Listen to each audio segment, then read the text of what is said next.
Hello, gentlemen. Thank you for joining us today to talk about classic comic reprints, something dear to our hearts. I'm not going to go into introductions because not only will there be bios, but everybody's image has their name right on it. So everybody knows who everybody is. So let's go right into questions. Can you give me a sense of when you first came across classic comics and how? For me, it was probably the 1969 or 1970 New York Comic Art Convention, when the dealer's room was filled with not just new comics, but mainly old comics, big little books, non-sport trading cards, and some dealers would have just a page of with a stack of loose newspaper Sunday comics. Wow. You couldn't get enough to read continuity, but you could grab a bunch. And that's where I first saw Terry and the Pirates by Kniff. It's the first time I thought I got a great deal on these coverless comics called The Spirit. They were cheap because they didn't have a cover. But I found out later, of course, that they didn't have a cover. They didn't have a cover. But that's when it was that place where you could go once a year or later, the second Sundays that Phil Suling had the second Sunday of every month, starting I think in 1971. I could go every month and find comics, old comics. It was fantastic. So the two that you just mentioned, though, finding at that convention, Kniff and Eisner, they're a little bit later than a lot of what you're publishing. When did you come across the really early stuff? Probably with Bill Blackbeard, because of Bill's book. Bill's book isn't the definitive book, but it is the definitive book of what Bill had in his collection and available. That's fair. Completely unrelated to this panel, I pulled that book off the shelf earlier today, and I was thinking, and I was flipping through it, and I actually looked at the indicia because I was like, when did this come out? Because it was, for me as well, it was like one of the only books about comics that you could find in the library. So I just stumbled upon it just because I had a voracious appetite for comics. And that was one of the things that was there. There was also, I remember, a Rube Goldberg Inventions book and, random things that the public library in my hometown had. So it was just, and I only bring it up because it just speaks to like what a long shadow that book has cast. It was 1977. So I was 6 years old when it came out. I probably discovered it when I was about 10 or 11, something like that. I was a little older than you. I was actually. Pete and I were older still. I was actually a member of the Smithsonian, so I got a mailing from them about this new book, and I thought, I like newspaper strips. I'll order this. I remember thinking, like, this book, it's from the Smithsonian. These comics, this lends some serious legitimacy to this thing, to this whole enterprise. I didn't understand like what they had to do with it, if anything, but it was impressive nonetheless. Yeah, my discovery was kind of like an avalanche. I was just into Marvel comics and those sorts of things. This was 1972, working as a land surveyor. And somebody said, oh, there's this old guy, he's got to move out of his house. He's got a bunch of comics. So I said, oh, great, I'll go get some Golden Age or early Marvels. So I go there, this guy, he's really, really old. He was about 60. And he was somewhere on the spectrum. And it was sort of like not quite Collier Brothers status, but he had a lot of junk and stuff piled up in the house. So I followed him through these trails. He had one of those fabric aluminum chaise lounges in front of his TV where he slept. He would set his table for a week with 7 plates, 7 glasses, 7 forks, and then just one at a time take his one meal a day out to the kitchen and then set it for the next week. So He's quite a strange character, but he leads me up these loose wooden stairs to the attic, and there's nothing in the attic except piles of newspapers. And it turned out that this guy, ever since about 1919 or 1920, he had his parents and then later himself buy every New York newspaper. And there's about 4 or 5 at the time, including the local up near Middletown, New York. And he would save the comics. And he would just take them out and stack them. So there was virtually a complete run of every comic that ran in New York City, stacked up in this attic. And he started taking me through them, and he would just sort of pull one off the shelf and go, "Oh yeah, well this is the time Tarzan was doing this." He had the entire everything in his brain still, and it may have taken up a big part of his brain, but he remembered everything. And I was just fascinated by this guy and started looking at this stuff and things that I had never seen, other than maybe some 1950s or 60s Prince Valiants, but I had never seen the original Flash Gordons or Crazy Cats or Little Nemo or any of this stuff. So I was introduced to it in piles of these full-size newspaper runs. And how old were you? And I was 22. Okay. And after that, I'm not sure that I ever bought another Marvel comic. Because And then also in the late 70s, Pete, remember, there were the Nostalgia Press books, the Flash Gordon reprints, and all the other great Nostalgia Press. That introduced a lot of us to a whole bunch of new newspaper strips. Right. They had, do you have any idea what happened to Nemo that? was the biggest. What did you say, Eric? That time was a huge book, their Little Nemo book, Woody Gelman. Do you have any idea what happened to that collection, Peter? A lot of it is still here. Wow. Because I took it home in two wagon loads in my old Volvo station wagon. Wow. I gave the guy more than he wanted. It was almost nothing. He just wanted to have a good home. So I spent probably the whole day, and then I took half of it. Then I came back and we talked again after I had spent 2 days looking through this stuff. And I had more questions about, which strips he liked and how he managed to get all this stuff and why he had them right until that last Sunday. He was being forced out of his property as they were making subdivisions and things. So he really had to go, and he couldn't take this stuff with him. And it was pretty upsetting to him because this was very important to him. So he was happy to see that they had a good home, and I think he'd be really happy to know that that home actually got spread, and because of that collection. That's So you draw a direct line basically from acquiring this massive collection of early comics and to Sunday Press? Yeah, pretty much. Well, I spent another 30 years adding to it and getting all the stuff before 1920 and a lot of things that weren't in New York papers, like Buck Rogers wasn't in any New York papers. Really? It's a great story. That is an amazing story. So just out of curiosity, when did the Blackbeard book come across your desk?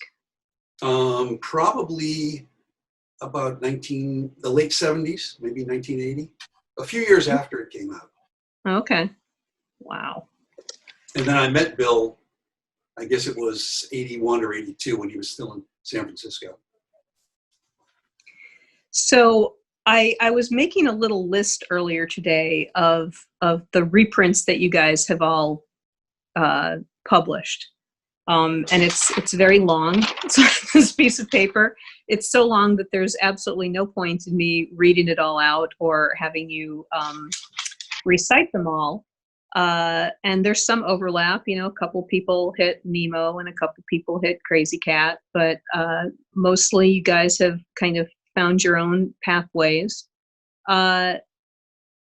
So I'm curious, given the level of obscurity to possibly the average comics fan or comic strip fan, comics reader, and I guess this is not a question for Peter because he gets to greenlight all of his own projects. Have you ever had to deal with publisher editorial pushback against projects that you wanted to get out into the world? Nope. No, I have, yeah. No, so there's the irony of it. I've probably had more pushback than these guys have. Actually, Karen, what happened we're all in this for the same reason. We love newspaper strips, and like Pete said, we want to pass it on. We want to spread it so that other people can see it. The only way they can see it is if we put it in books. You can look at our collective, the median age of us here.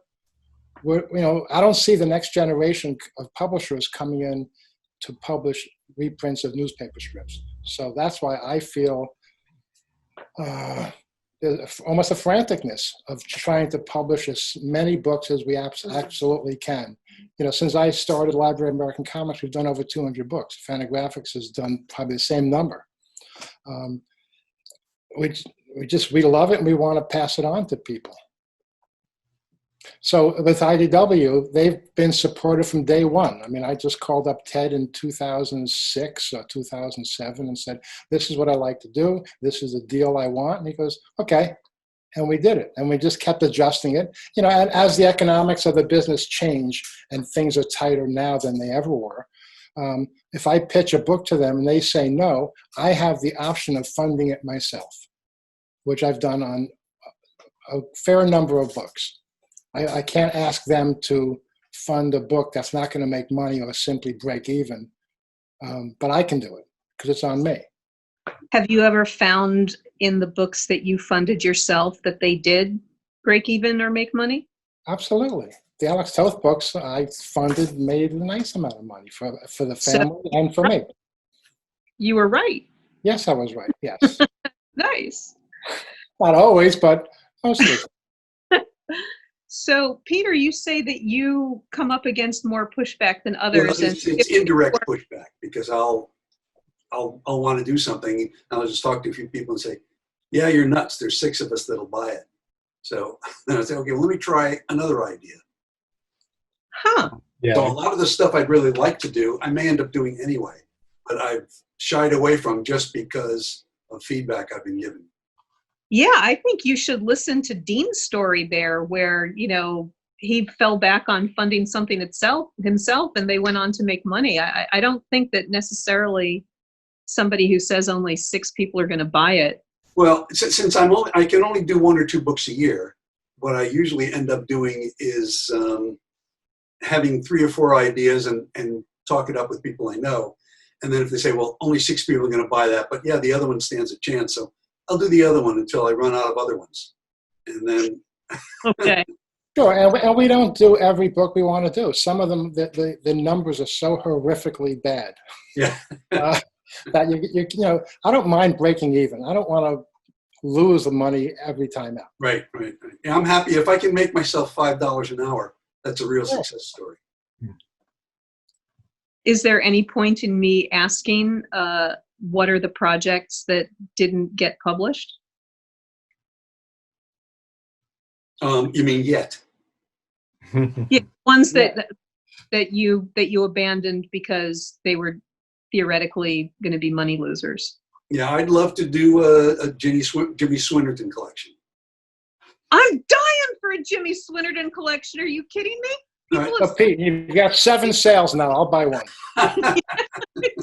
It may end up being one of these Kickstarter things, although I've really shied away from doing that. But it may be that that's the way to get people committed to buy it, get them excited about it. I don't agree with people who think that you'll only sell 6 copies of the Swinnerton collection. Well, 6 is a little. It's at least 60. There you go. Well, now we're talking real money. I was about to say, how many do you need to sell to make your $5 an hour? Usually, I think a minimum of about 800 books. Usually, it's to break even. Okay, I think you can make that happen with Swinnerton. All right, it's on the list. Thank you. That's 8, Pete. Now you've got 8. So what about you, Eric? Have you ever had to abandon something that you really wanted to do because Fantagraphics didn't think it was? No, not really. I mean, I have pretty free reign. Gary and I are pretty simpatico. It's more a question of like, I wanted to do Barnaby by Crockett Johnson for years. And, you know, and I remember telling Gary, like, you know, we have to do this. We got to find a way to make this happen. He was like, sounds good. Go for it. And it took like 5 years just to get the rights. From the estate, who were just, you know, reluctant for whatever reasons of their own. So that's, you know, that's the harder part. It's like you have a great idea and then it's like, okay, can I get permissions? Can I find source material to reproduce from? Those kind of more logistical issues are often the bigger hurdles than, you know, you know, I have a very, very simpatico, you know, co-publisher. You know, and trying to publish a continuing series is always difficult. For whatever reason, there are still fans who only buy the first book. When the beginning of a strip, the cartoonists they usually are not at the top of their game yet. So you know, 4, 5, 6, 10 years in, but there are still some people like Skippy. We got away with 4 Skippy books. Each one of them lost money. And I just had to stop because it was bleeding too much to do volumes 5 and 6. Yeah, that's kind of the bigger conversation we end up having as well. Is it's like, okay, how do we do this? Do we do the complete run, knowing that what you just described might happen, or maybe you know the world only needs one single volume omnibus best of collection? So you make those kind of compromises. Now, it's rare that a series like Dick Tracy, number 29 is going to be the last book, and we are finished with the whole Harold Gray, Chester Gould. To edit that one out, the whole Chester Gould series is done. And Fantagraphics, the same thing with Valiant. I mean, you're getting close. Oh, yeah. It's fantastic. I mean, there's some series you have to keep going. You can't stop. Well, and you trick yourself into thinking they never will end, right? I remember when we started the Complete Peanuts, I thought like, oh, I'll be, you know, retired and, you know, sipping a cocktail somewhere by the time this is over. And we wrapped that up several years ago. And then 2 or 3 books before you're finished, you want to slow down because you don't want it to end. Indeed. So we're all people of a certain generation. We all grew up reading newspaper comics as kind of a normal part of our day. So perhaps it's not unusual that we found ourselves drawn to earlier iterations of this particular medium. I teach a summer class about reading comics, and I always start my kids off with an array of a selection from Blackbeard, and they do not relate to them at all. They don't enjoy them. They don't find them funny. Like Mutt and Jeff, they don't find funny. Well, humor is like the hardest thing to relate to, you know, with distant eyes like that. I think humor is, as a genre, is just so related to the, you know, the contemporary tenor of the times, that doesn't surprise me at all. So there's that. It's already at a disadvantage. But then you also have, you know, a generation of people who just don't engage, you know, the medium in short bursts of a comic strip. It's just sort of like a foreign experience to them almost, it seems like. But isn't that like webcomics? Isn't it the same as reading webcomics? They read webcomics in little bursts. That's true, but those are different rhythms, and also a different, I think most people who are reading webcomics are reading them with different eyes, and they're getting something out of it that's different than what someone would get out of Harriman or something like that. I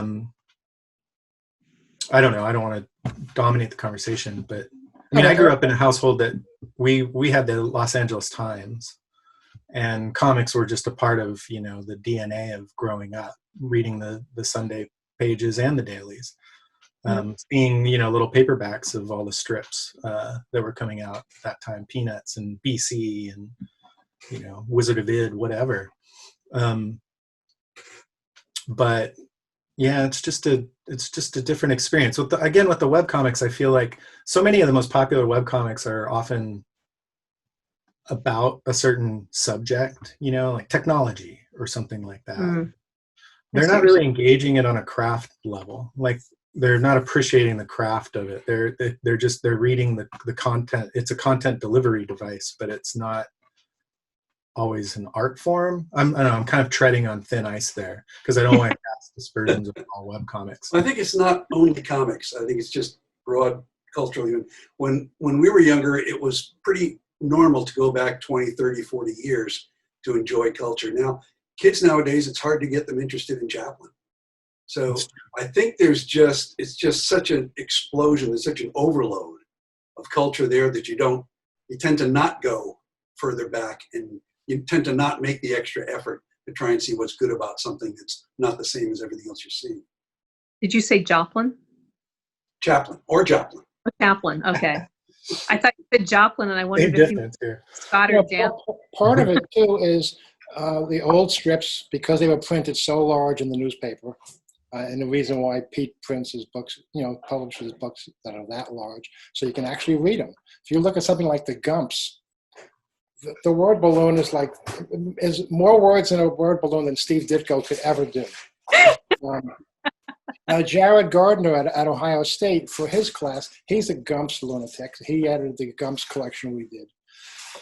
And he gives his students like 200 Gumps dailies, and they're bitching and moaning and screaming, hustling. 200. I might.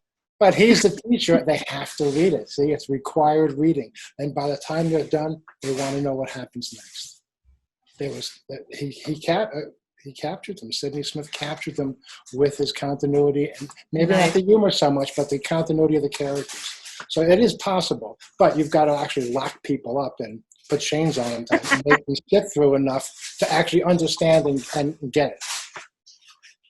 So this is interesting because I didn't actually get a chance to finish the question. That was just the setup, and you kind of undercut the question to a certain degree because you've all explained why people wouldn't want to read these comics, and, and so now I'm wondering, what is it that you think that the people who are buying, the audience that you are finding, what is it that they're seeing in these comics from a day gone by? I read a statistic last week that Major League Baseball, the average age of people who follow Major League Baseball is 57. Now, where basketball is much younger, football obviously much younger, National Hockey League. But baseball, if it's true, I don't know, I haven't verified it. But I'm looking at our audience. We're pretty much about there. I think our audience are 57 to 90. And with an accent on 82 to 88. We get letters from people, please finish Dick Tracy, I'm going to die soon. Prince Valiant. Dear God, you got to finish Prince Valiant. I'm 87. But there is another generation, and it's a pretty small audience, but there is a younger generation who's appreciating this stuff. And I meet them at conventions, or I'll get emails from them or Facebook notices from them, people who are younger. And particularly with Little Nemo, which gets out of the comics ghetto, there's a much younger audience there saying, oh, I thought this was the fish. Or yeah, they based it on that movie that I saw. And, I thought this was the fish. What does that mean? Finding Nemo. Finding Nemo. Oh. The Pixar movie. There's also a big difference in the audience between, are we talking about people who don't read comics that bring them into comics? Then when that's the case, what we're collectively publishing is not for them as an entry level. No, it's for a rarefied, connoisseur of the medium and the medium's history who have an interest in, threading these connections between, Sidney Smith and, whatever, Art Spiegelman. When I was younger, when I finally got fed up with Marvel and DC comics as being so juvenile, but I love the medium, love comics, I wanted some other comics to read. And that's how I ended up going into newspaper strips, because they were more mature themes, and it wasn't just for juveniles. And I think we see that now with new people coming in. They're not new to comics, but they're new to newspaper strips. They love comics and they want to read comics, but they're just fed up with the same old crap. So they're finding your books. I think so. But again, 60 copies, 800 copies. Yeah, I think you have, a generation of readers now who read something like a Chris Ware graphic novel when it comes out, and maybe that sells, 50, 100,000 copies, something like that. And then, there's probably 5% of those people who want to, kind of read some of the stuff that Chris is clearly influenced by and informed by, and that leads back to Gasoline Alley. You know, and it's a very small subset of an already, you know, somewhat small subset, but I don't think that they're going to be entirely weeded out by age. Like, I don't think it's strictly, you know, elderly people reading these from a nostalgic point of view. I have an 88-year-old uncle who loves our Prince Valiant books, and he loves talking to me about them. I send them to him every time a new one comes out. And, you know, there are definitely those guys, but then there's people like me. I'm 48, and I didn't grow up reading Barnaby or Hugo or, you know, I have a serious love for comics that's led me to this path. You know, your point about something like Chris Ware being kind of a gateway drug that introduces people to his influences leads me to my next question quite beautifully. A lot of the very early stuff, Sterrett, McKay, King, countless others that, you know, Verbeek, that I could go on and on, have this formal and visual sophistication and insane creativity that then disappears and hasn't really come back again until recently, which you see in things like Chris Ware or I'm going to blank on other names, but Lauren Redness or Ronald Wimberly or you know, several others. What do you think? Why do you think that is? Where did that insane creativity come from, and why did it go away again?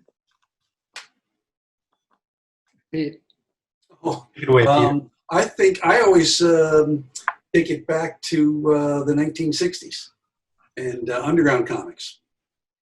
And there was this huge audience who realized there was something different that can be done with comics other than the stuff that they'd seen in the 1950s when they started growing up. Because the 1950s, for the most part, were pretty boring in the world of comics. And all of a sudden this stuff exploded. And a lot of the underground comic artists, people who got their start in the undergrounds, continued to put out great stuff in graphic novels and in comic strips. And there was a generation that came out of that looked to the underground comics, which actually looked to the comics of the 1930s to get Absolutely. a lot of their ideas. Look at the Crumb stuff, and you could find it all over the place in the 20s and 30s. Bobby London's signature comes from a 1930s comic or 1920s comic artist named Lowry. So the he was certainly influenced by the people in the 20s and 30s. So indirectly, the people like Chris Ware and the generation that followed Chris were really influenced by the early newspaper comics. Yeah, more so than by Marvel Comics. Go ahead, Eric. I was going to say, and you can, sort of going back to Karen's question too, as to what made some of those early strip cartoonists such visionary stylists, you know, with such just robust imaginations. I think you can't underestimate how much of it had to do with the fact that they were just making this shit up as they went along. They were inventing the form on the fly. And that afforded them a wild abandon in terms of creativity. They didn't know they were breaking rules. Right. They didn't know there was nothing codified in terms of what was, you know, popular or styles. You know, by the 30s, you settle into the adventure strip, you know, kind of more illustrative style that starts to dominate. And that tends to, I think, kind of squeeze out more idiosyncratic stylists like Harriman. But they didn't have to worry about that. And they had publishers that seemed to support them as well, you know, whether it was Hearst or whomever. Interesting thing, we published a Screwball of Cartoonists Who Made the Funnies Funny by Paul Toomey. And Pete, you loaned Paul some art on that. There's a lot of wacky stuff going on in the 30s. Some of it in toppers and some of it actually in the bottom. I mean, surprisingly, you would have thought by that point the heavy-handed King Features editors would have nixed that stuff. I don't know if there was so much stuff coming out and they didn't see what was they didn't see what was happening. What do you think about that, Pete? Well, I think a lot of it was, like you say, in the toppers, like the Gina Hearn stuff, where there was a fairly normal strip below, and then the topper strip just went nuts. But I think they were able to sneak a lot of that stuff in because there was still, for one thing, there was a lot of real estate. In the 30s, they jumped up to some newspaper sections. There were 32 pages, so they had to fill that stuff up. And they were willing to accept something like a smoky stover, which was not typical. But for the most part, in the 1930s, they would tell the artists, "Give me something like this," or the artist would say, "Geez, that strip's a hit. Maybe I better do something a little like that in order to get something published." So it was the brave artist or the artist that was established and had a chance to do a topper strip or mix something a little weird into their regular strip. So yeah, there was the 30s was a period where there was the formula, and you could break the formula. In the teens and 20s, there was no formula to break, or there wasn't as much of a formula. Certainly in the aughts and the teens. And it seems to me that comics in the 30s, the adventure strips were really strong in dailies. You don't see a lot of screwball or a lot of just outrageous, crazy things, except for Crazy Cat, some others, in dailies. They were primarily in Sunday pages, right? Yeah, because of the color and the size, and you can really have more of an impact. So in the daily, something like Kniff totally changed the adventure, the style of adventure writing. He really was writing for an adult audience, not for a kid audience. And the work with Sickles too. Yeah. But I think the daily strip was different because people were buying the newspaper every day, and it made sense for them to have some story that they could continue, that they could pick up very quickly the next day and continue that story. I just came across an interesting half of an exchange, correspondence exchange between Harold Gray and Kniff. I don't have Kniff's letter to Gray, but I have a copy of Gray's letter back to Kniff when Kniff was just at the point in 1936 when he's got to merge the daily and the Sunday strips, which were separate until that point. He wrote to Gray and asked him, "How the hell you do it? You have any tips for me?" And it's a 4-page letter of Gray writing back about how he did it. And basically said, I don't know. You're doing a good job. Just keep going. Well, Chester Gould was the champ of that, where you could read only the dailies or only the Sundays and still be able to follow the story. And what he had Ray done was pretty good at that too. Yeah, but Gould, unfortunately, his Mondays were almost dead. If you read the Sundays, yeah, because he had to kind of recap. It's repetitive. I mean, obviously, when you're reading them one a day, back then it's different than our experience now of taking a book and we're looking at 6 dailies and a Sunday. It's totally different. Yeah.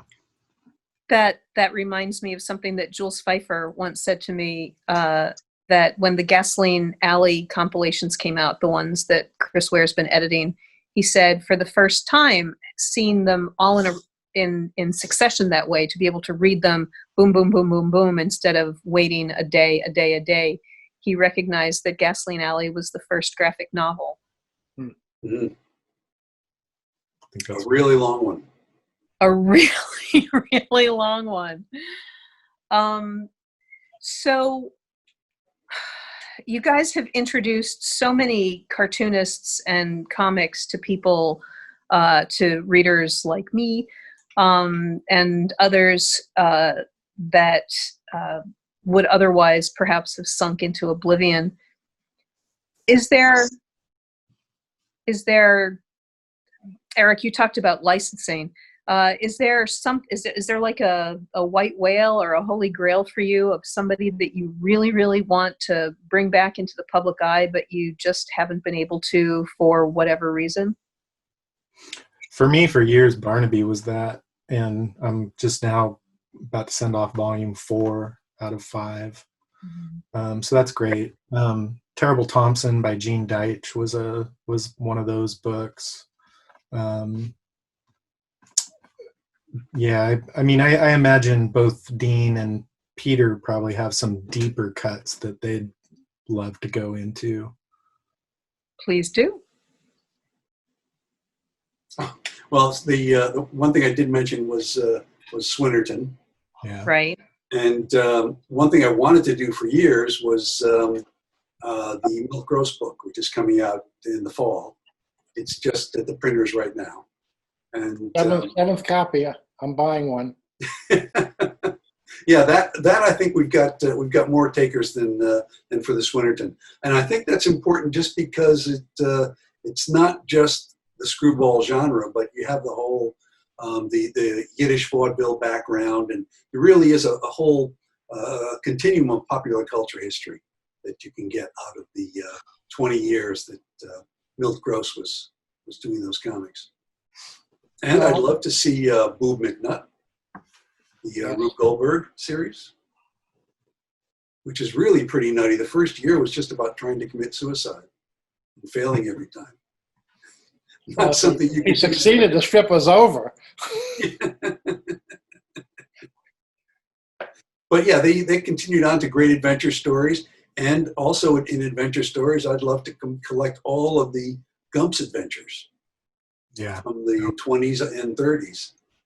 There are some wonderful stories. They're beautifully drawn and really elaborate panels. And so there's still some stuff that I'd like to see happen that if I don't lose too much money on the next several books, maybe I'll get them done. Well, Pete, if you need a set of 1935 Gumps in black and white from a newspaper that printed it really clean in black and white, I'll send them over to you. Great. That's another thing that I've noticed. All of us here have cooperated with each other on books that we're working on to help find material, to help get editorial stuff, to help get the rights arranged. Once somebody's locked onto a book, the entire community is right behind them, and that's a great thing. Yeah, there's a sense of collegiality we all have because we're not in it for us, for our own ego. We're in it to preserve the cartoonist's work and spread it out. So if Pete needs help on a book, I'll help, and Eric will help me. King Features book that we did the 100th anniversary of King Features, Eric supplied what he had, Pete supplied things. Everybody pitched in. In terms of what I like to do, I've long wanted to do a book on toppers, just toppers. And then separate books on the Squirrel Cage and Bunky. If I can figure out how to do them and not lose money, they'll be coming to a bookstore near you within the next couple of years. In a library near me. So we're kind of coming to the end of our time, sadly.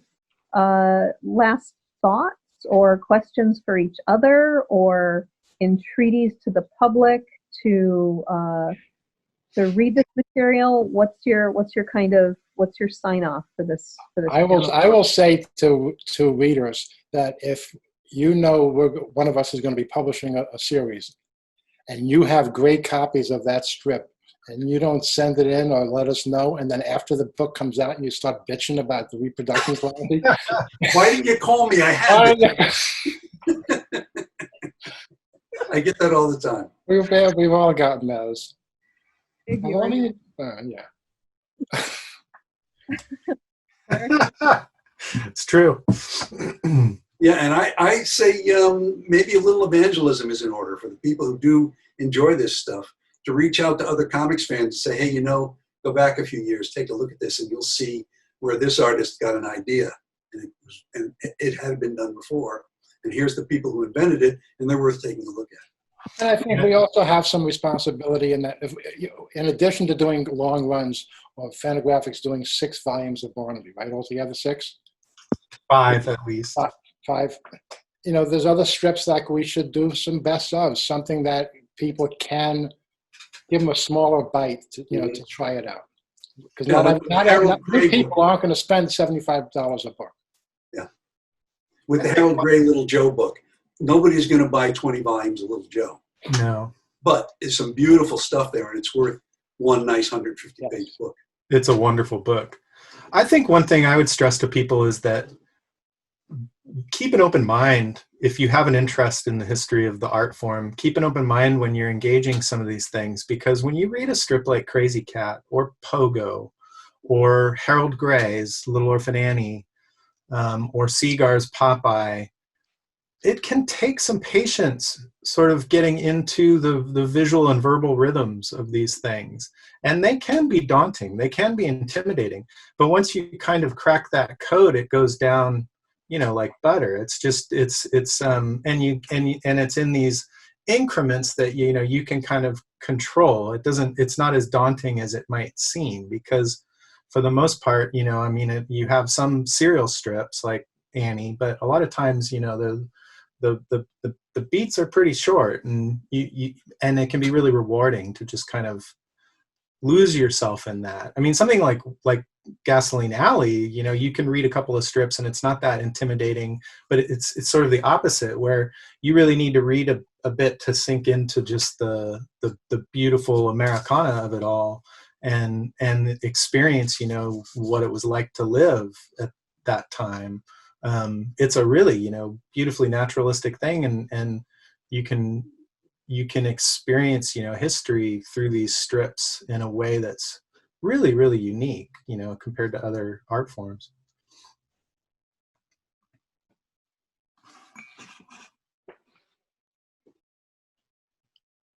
Karen, I don't hear you. Oh. We lost you. All right, I'm out. Any forthcoming projects you want to flog real fast before we go? I just finished Pogo Volume 7, and I'm about to finish Barnaby Volume 4, both of which will be out this fall, late fall. Okay. We're close to get with next book, for better or for worse, will be the 5th volume, so that means we're more than halfway through the 30-year run. Nice. Peter? And I've got the Milk Gross book coming out in the fall, which I mentioned, and I just started working with Trina, who on a compendium of all of the female lead comic strips from 1900 to 1950. Not necessarily drawn by women and drawn by men, but where the woman was the star, and you could see it sort of follows the culture from 1900 up to the post-war years. Well, my credit card's at the ready. Thank you all, gentlemen. Thank you for joining me. Thank you for doing what you do. I'm so incredibly grateful, and I'm sure I'm not alone. So have a good rest of the con. Oh, yes, thank you. Bye.